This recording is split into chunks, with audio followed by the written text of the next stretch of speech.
Hello, welcome to another episode of Constitutionalist Podcast.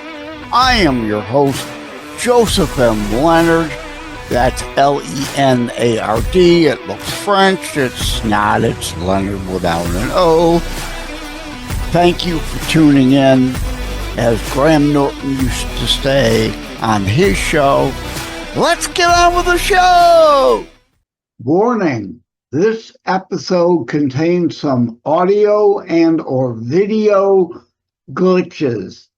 It is not your equipment. Joining me today is Lana McAra, and we're going to talk about ghostwriting. So the obvious first question is, how long has your head been haunted?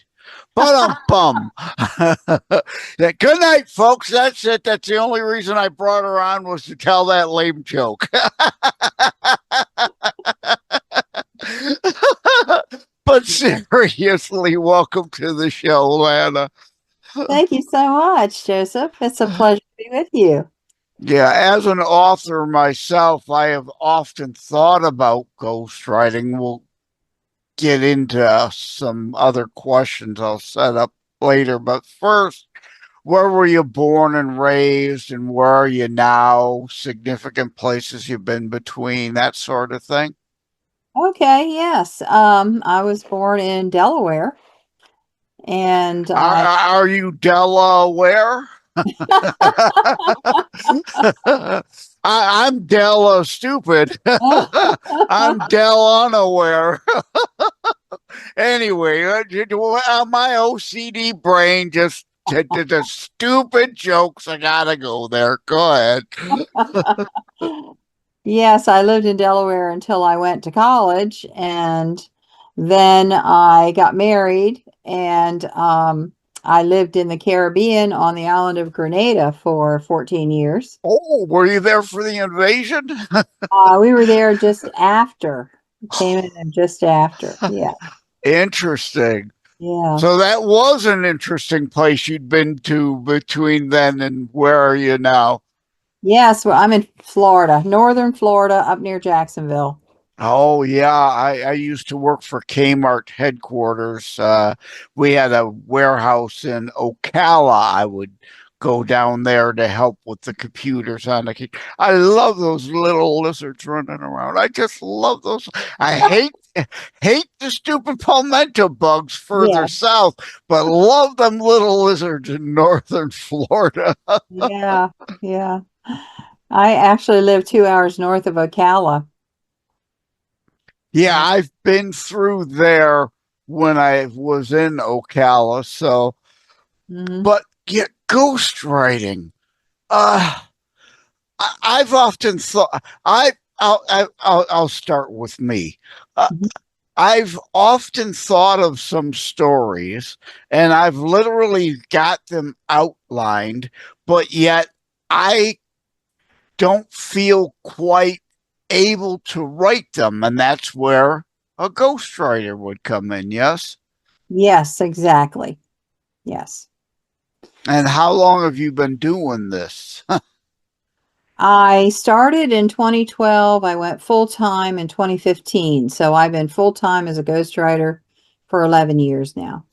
So you've been locked away full time for what crime? Yeah, it's a joke. She's laughing for the benefit of the transcript and the audio. She's laughing. These are dumb jokes. You know I can't pass the stupid jokes. A serious question with another kind of quasi-spin wordplay joke involved. Have you ever turned down a project because how are you always able to find a way to get in the spirit, ghostwriting spirit of what an author's going for with their story, or indeed, like me, are there just certain things it's like, oh, I like the idea, but I don't know that I can do justice to that story? Oh, yes. I always have an opening conversation and see if we can communicate, if I can understand what they're looking for and that kind of thing. Yes, I have turned people down. That makes sense. I highly respect that answer. I'd be a little concerned if you said no, because I have no doubt there are some out there who I'll just fudge it and force it and whatever. And as long as they collect their check. And I'm certainly glad to hear you're not like that. Are there any well, part of the whole point of ghostwriting is that the person doesn't, either you or they don't want to give away who may have written part or all of the book. Are there any big projects that you can name that you've been part of, or are those all NDAs, non-disclosures, hush hush, quiet, quiet? There are many that I can't disclose. I've ghostwritten 22 books up to now. But there is one, it's called the Red Pill Executive, that I did. And the reason I can tell you that is because they put me in the acknowledgments and said, Oh, Lana's our ghostwriter right there in the book. So yeah, I'm happy to. oh, that's good. I'd often thought that if indeed one of the stories I have in mind I'd like to put out, that I've got the story outlined, it'd still be my story. Someone else would help write it, but have you entertained, or has anybody asked, would you be interested in being a co-author, or like what's his face? Bill O'Reilly always Bill O'Reilly, the killing so and so with James Dugard, right? I think James Dugard actually writes all the books. O'Reilly just helps peddle them. But have you had any thought of that happening? People ask me that sometimes, but my response is that I need to earn a living. And since ghostwriting is my full-time job, I can't work for nothing. I have to earn a living. So, all the best on your project if you need someone to co-author, but I've written and ghostwritten 50 published titles. I don't need my name in print. It's already in print. I'm already a best-selling author. I'm already award-winning author. So I need to earn a living, and that's the bottom line, literally. Yeah. I would still think even ghostwriting, if I were paying someone, I'd want to at least acknowledge them as that one person did for you. To me, that's just being honest. I don't mean to say ghostwriting is dishonest. You know what I mean? I sure do. Having full disclosure, being transparent, that does say something for the author's credibility if they put that into the acknowledgments. But of course, it's work for hire, and therefore I have no skin in the game. If they don't want to acknowledge me, that's all right. I just take the check to the bank, and we're both happy. Yeah. Do you usually write per page? Or would that be kind of unethical because some then might try to pad to collect a bigger check, or is it a flat fee? How do you structure that? How do you work that? It depends on the book. I have a flat rate. I say we because there's an agency that sends me a lot of clients, but I do take private clients as well. Yes, it's based on a 250 word page. If you have 250 words per page, then 100 pages is a certain amount. And so we do it on that basis. But this is finished, polished, publisher ready pages, not draft or anything like that. And the author and I go back and forth with this material, and we are basically co-creating it using the author's material, their ideas, their approval, and my expertise as a writer. I'm working with them. And that's why it's so important for me to screen the people that I work with, because we have to communicate. We have to be on the same page. And so there are certain topics that No pun intended on the same page, huh? on the same page. Yeah. Yeah. Yeah. There are certain topics I love writing about. There are other topics that I don't enjoy so much. I did an editing job on blockchain one time. And when I got done with blockchain, I basically told the agency, stick a needle in my eye. Blockchain is Don't not want to my do topic. that No. anymore. Yeah. So, do you have like a profile on Fiverr and Uproar and, or I mean, Upworks, not Uproar, Upworks, or you mentioned an agency. Do you want to mention them? Sure, sure. I have a profile on LinkedIn.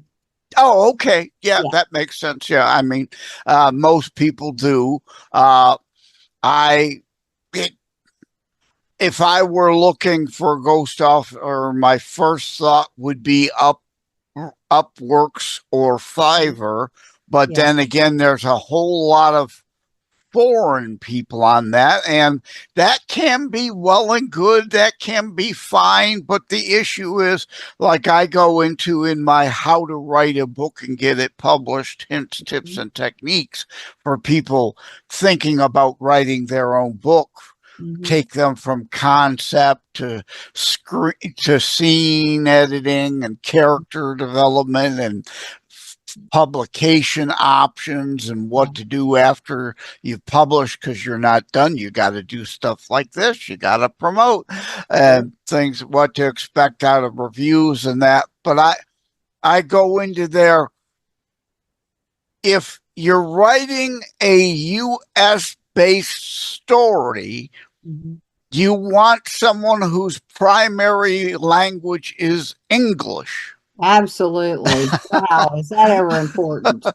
Uh, and the same goes for editing. You can outsource editing cheap, but as the old saying, sometimes you get what you pay for, right?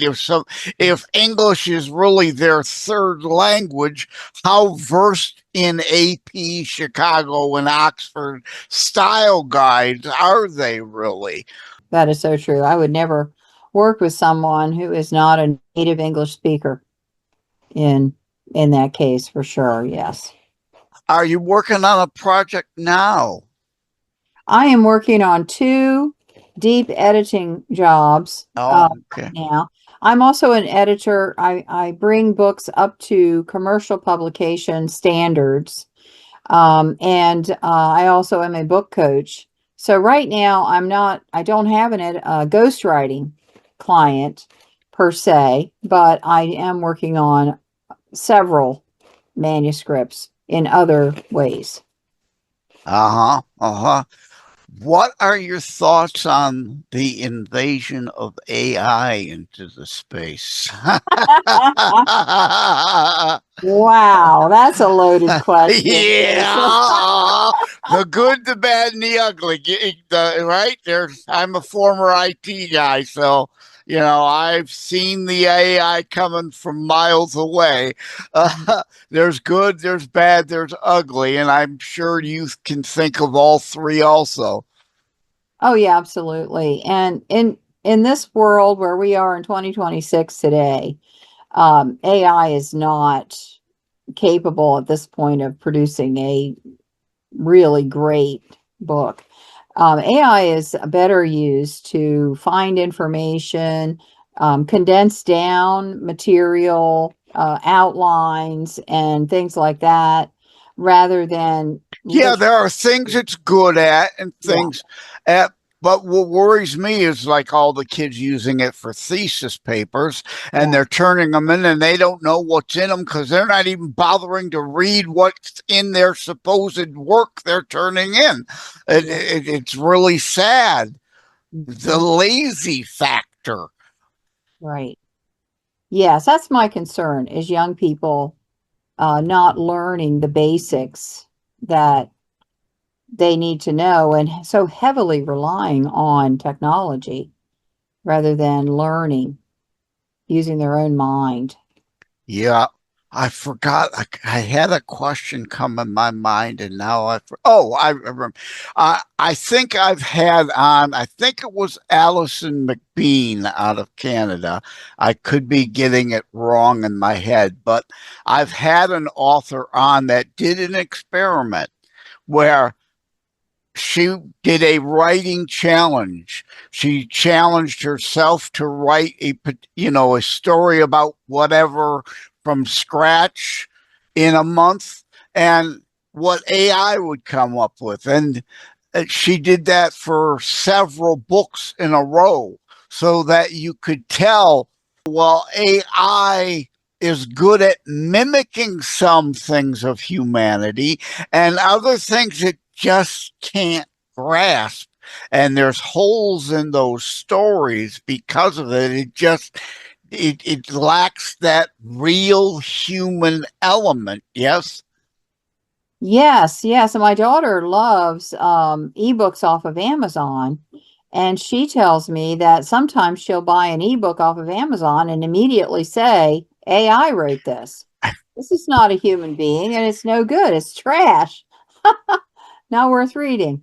Yeah. Yeah, I fear that. I fear that a lot. And again, that goes back to I use Suno AI to record music now because I no longer have my musical instruments. I used to write and record music the old way, get out a piece of sheet music and actually write the notes, write the lyrics, write the tone, write the inflections, write the chords, and then record it. But all that equipment's sold off now. So I'm having fun using Suno AI music system, and I think it's pretty good as long as you're not, again, just completely relying on it to, hey, I got an idea. Write me a love song. Well, and people are doing that and trying to claim it's their song and that or their AI, it's their book because and it's not. It's like and I bring up music because the Rush band, not Limbaugh, the radio guy, Rush, the Canadian rock group, in their song, eh, all this machinery making modern music is really, well, not so foolish hearted. It's really just a question of your honesty. And that's the thing. If you're disclosing AI helped with this is one thing, but to pawn off something as your own entirely is a whole other issue. Yeah, your thoughts? Oh, yes. And AI produced material is not defendable with copyright. So you can't copyright it and claim it because you didn't make it. And that is really important for authors to know that it's better to do your own work. Yeah, that's the Get your one of the copyright. most first. A couple of years ago, I wrote a piece on that AI and copyright law. And indeed, unfortunately, the laws never keep up with the technology. So a lot of it is semi untested. And indeed, so the terms of service are saying, well, it's your idea, you put it in, you own it.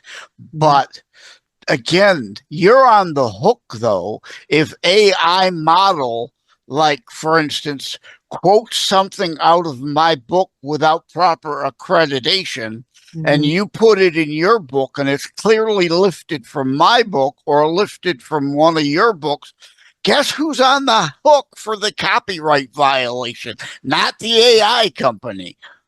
Right, right. And we're seeing lawsuits coming out all the time that are related to this type of thing. So, really important to be aware and cautious about what you're doing with AI. Mm-hmm. Yeah, like I say, as a former IT guy and as someone involved in politics a lot all the time, my whole life, the laws are always decades behind. They're Mhm. reactive because a lot of them, the politicians are career politicians and they don't know anything about the real world, really. So they can't write laws on it because they don't know. Right. Right. And they won't come to people like us and ask. Okay, at any rate, I'm not sure where I want to go with this next, so let me just ask a broad, open-ended, and when I say broad, I mean wide breadth. I don't mean them. I'm not making a sexist comment here because of the female guest, right? But just open it up for if I were to ask a question, what question would you want to answer at this point? How about that? Can we run with that? Yeah. Yeah, that'd be fine. What I would recommend is talking about how the ghostwriting process actually works. Yeah, let's go there. Go ahead. Well, it goes in different ways depending on the client. Sometimes a client will bring me a manuscript that's been already done, and I had a 250-page single-spaced manuscript that was brought to me one time. Uh-oh, you froze. Uh, let's stalling. I Oh, may yes, have. and that I may his have to edit that section out because you froze. They sent you a 250-page manuscript, and what happened with it? the man was stuck. He got it so far and he couldn't go any further. And so what I realized was that one of his chapters, I think it was like chapter 7, encapsulated his entire book. And I said, well, it looks disjointed, but let's take chapter 7 as our table of contents, and we're just going to plug in these other chapters and make it into this cohesive progression. And that's what we did. And he ended up with a fabulous, fabulous book. So that's one way where somebody's worked hard and they've got a lot of material. I also had someone come to me and I said, well, just bring me some notes. And they said, we don't have any notes. It was a husband and wife team. We don't have any notes. I said, well, you teach this. You can't read minds, right? I said, well, you teach this for corporations. This is something you do for corporate training. So bring me your course materials. They said, we don't have any course materials. We just get up there and wing it. And I was flabbergasted. They were making 5 figures teaching corporations with no notes. And so what we did was we interviewed, and every chapter was an interview, and they would talk to me, and I would take the recording and the transcript, and we worked our way through the book all the way through, and it came out fine. But you just have to meet people where they are. They may have a lot, they may have nothing, and we just work with it. Oh, you know what? I asked, I don't know that we ever got that answer. The agency you go through, did we ever finish that thought? My OCD brain probably took it somewhere else. Yes, we did not get there. It's called Author OneStop. Oh, okay. You know what? That rings a familiar bell. I think I've heard of it or I've come Pizer. across it. Randy Pizer. Her name is well known in writing circles. She owns a company called Author OneStop. So if you go to authoroneStop.com, you'll see her website. And I've been working with Randy since 2012, so 14 years, almost 15 years. And we have a wonderful working relationship. She brings me clients in a lot of varied capacities. Mm-hmm. Well, you had mentioned at the top you'd already been successful as your own author. The books are under your name, Lana McAra, Under that, or under a Lana nom de McAra, plume. there's another name that my books are under as well called Rosie Dow, DOW. Okay, So as in the Dow Jones yes, Industrial. yeah, Yeah, uh-huh. Rosie Dow, DOW on Amazon. You'll see a lot of books, 35 or so books on Amazon with Now, that name. you had said you'd achieved best-selling author status. What's a couple of your books that you're most? I know it's like asking what kid is your favorite kid, but what are maybe one or two of your most favorite books that you've done you're most proud of? Lana McAra. I got it spelled right. For a second, I thought I might have had your name spelled wrong. I can't read the title, though. The screen's too small. For the record, she's holding up a book, and the title to that with the woman on the cover is Tara's Dilemma. Tara's Dilemma. Tara, Tara's Dilemma. Kind of like Tara Reid. Yes. Yeah. And is that a romance novel? It almost has a romancy novel kind of cover. It's my first book, and it is set in the Old West frontier days. It's a romance with a mystery. There's a murder mystery in it. Oh, interesting. And that one sold 250,000 copies. Cool. It's still available on Amazon? Yes, it is. Yes. Okay. And as you said, people could find you on Amazon, and time has flown by as it often does with people. Do you indeed, you mentioned Author OneStop.com, but that's not your site. Do you yourself have a site? Yes, LanaMcAra.com. Yes. Gee, I'd have never guessed that one. Yeah. Why would I hire you as a ghostwriter? With that website, it's so unimaginative. We're laughing, people, for the benefit of the transcript. We're laughing. These are jokes. Okay. So indeed, thank you, Lana McAra, for coming on to discuss ghostwriting. And who knows, maybe sometime around the corner, I might be in touch, because indeed I've really got this one story that's been ruminating in my brain, washing around up there for 2.5 decades. I've got it outlined, but it's just not something even though I have a whole, my fifth in my Life and Living series of books, it would fit in the Life and Living series. I just don't feel adequate enough to be able to write. I could write parts of it. And that's where I would not be like that one would, here's a whole manuscript. I'd come with the notes and maybe partial chapters that I might write and said, you fix this. It's broken. That's usually what happens. Most of the time, people have something they started, and then I can take it and make it professional and bring it all together and make it make sense. And that's my skill set. I say to people, don't worry about hiring help to get writing done. You hire a plumber when your plumbing's broken. Why can't you hire somebody to fix your book? Exactly. And I very stupidly and awkwardly almost implied at the beginning that ghostwriting was dishonest, or and I don't want to say that, because it's been done for. I mean, look at Shakespeare. The debate over whether he's even a real person, or if it was several people that he claimed credit for, if it's even one person, or if one or two people used his as a nom de plume or not. So it's been a thing forever. The bottom line is, do you like the story or not? Do you get the story?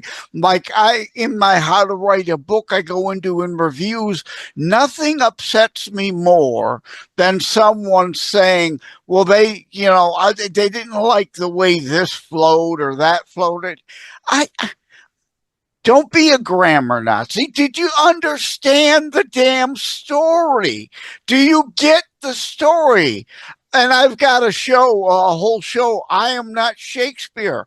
Why would I write like Shakespeare? I'm not living the Renaissance era, nor am I writing the Renaissance era. So let me close on my Shakespeare joke, though. To be or not to be is truly the question, because if it's to be, I got bingo.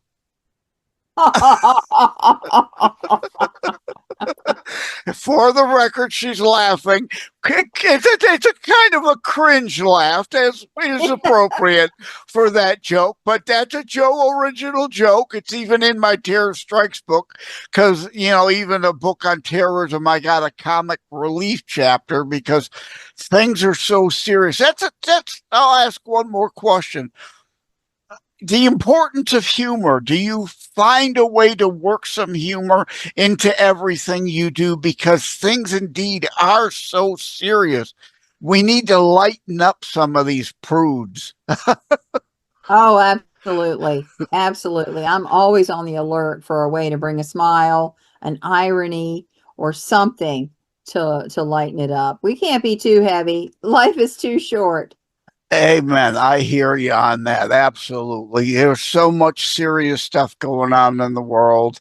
You've got to find the silver lining humor there, or like since I mentioned music before, the group, Cypress Hill, the song Insane in the Membrane, right? If we don't keep a sense of humor, we'll go insane in the membrane. So thank you, Lana McAra. I am actually going to wrap it up this time because now we're running a little over my normal time that I like to allot. And you can be found Lana McAra, that's LANAMCARA.com. Appreciate you stopping by.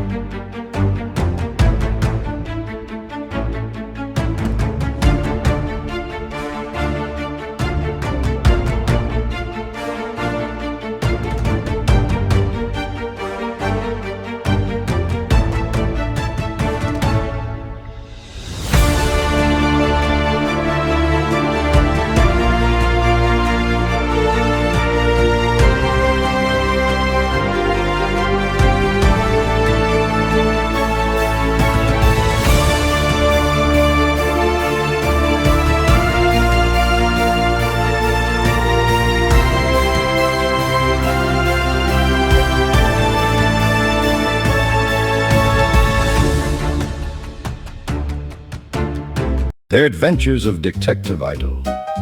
I remember it like it was only yesterday.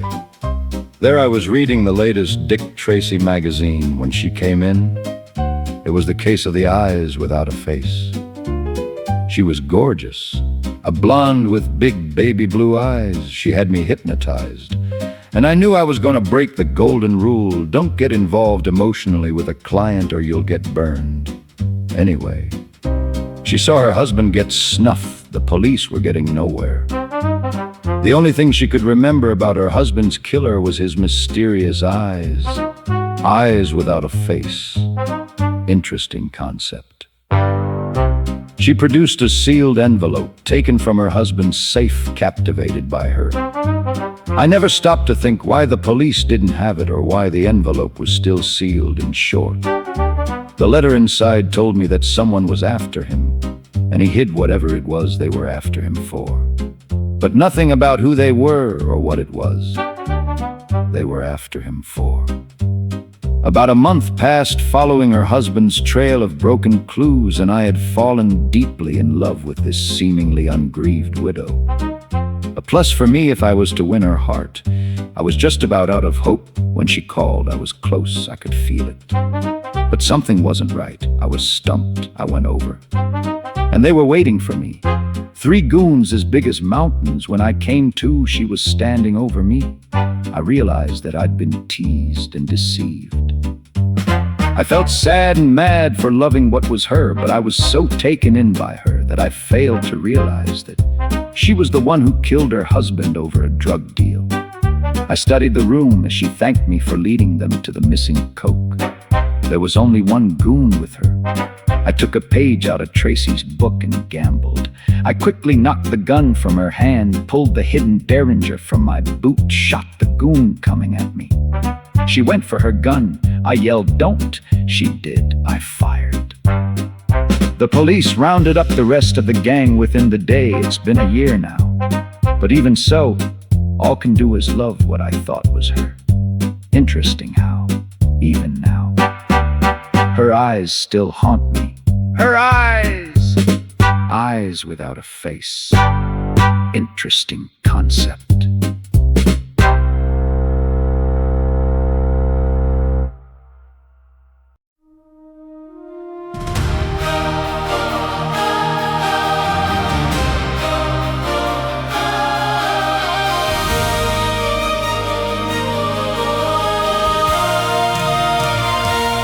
Kennedy stared at the ceiling, coffee gone cold in her hand. All these Tuesdays bleeding together like cheap ink on the back of her plans.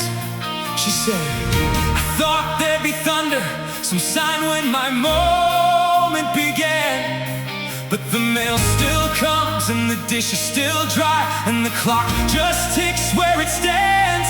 Are we just mediocre days with a few bright minutes stitched inside? Laughing in a car park in the rain, then back to traffic lights and tired eyes.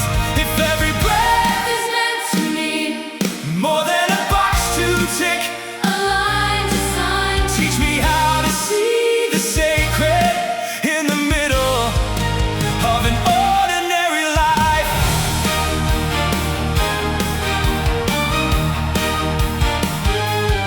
She watched a kid chase a pigeon, trip, then burst into grins. Mother's hands trembling slightly, like she'd almost lost the whole world again. She thought, maybe this is the movie, not the part where the credits roll by. Just two plastic bags in a grocery cart and a quiet thank you at the end of the line. Are we just mediocre days with a few bright minutes stitched inside? Burned toast bills and broken plates, then one small hand reaching for mine. If every breath is meant to mean more than a box to tick, a line to sign, teach me how to see the sacred in the middle of an ordinary life.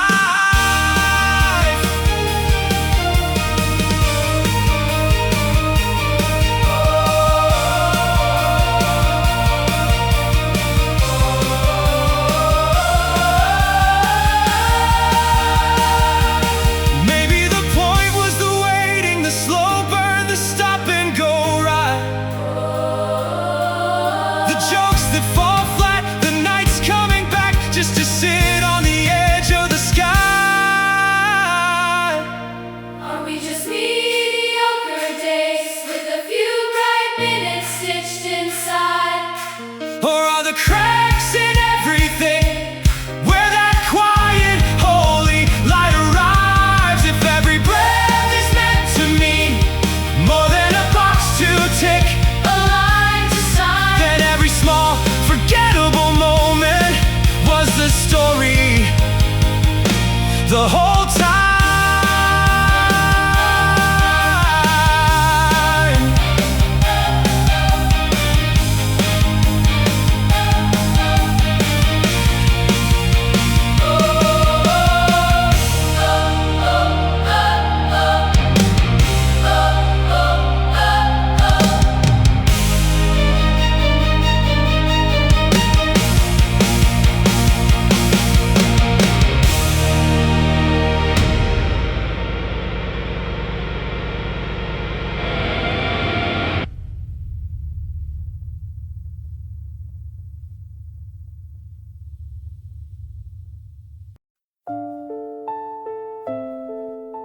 The Book of Kennedy, Project Carpe Diem.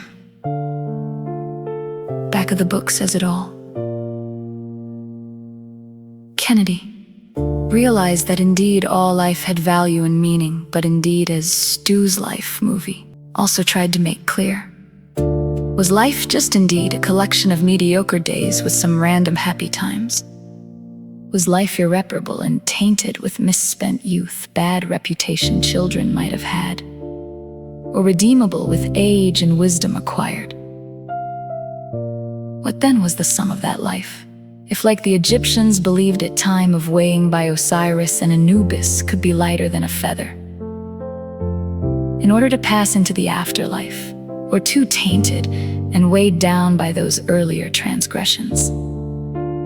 Dwelling on the mundane, or even clearly happens from time to time bad or negative days, or those good times in the math of life, so to speak, were good deeds and good days, perhaps worth a larger value in the overall equation, getting to that balance, sheet, sum, total. The day-to-day, a butterfly effect, the small smiles shown to another that made their day better. Perhaps maybe even saved a life whose life then went on to produce another, through a child, who then goes on to cure cancer.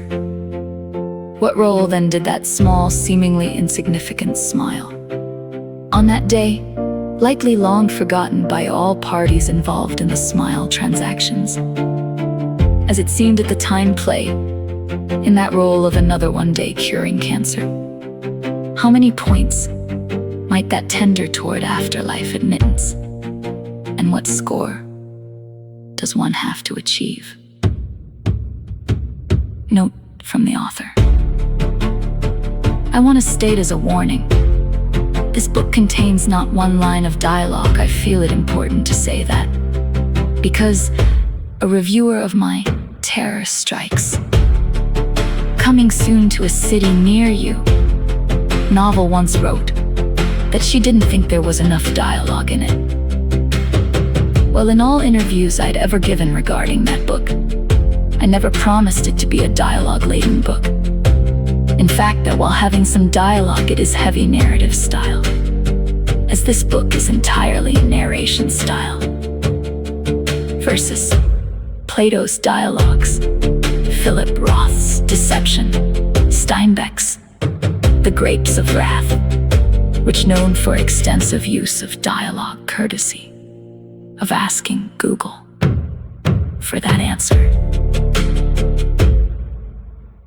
In the Book of Kennedy, Project Carpe Diem, a young woman stands alone at sunrise by the ocean. Her hair moves with the wind. Faint superimposed text.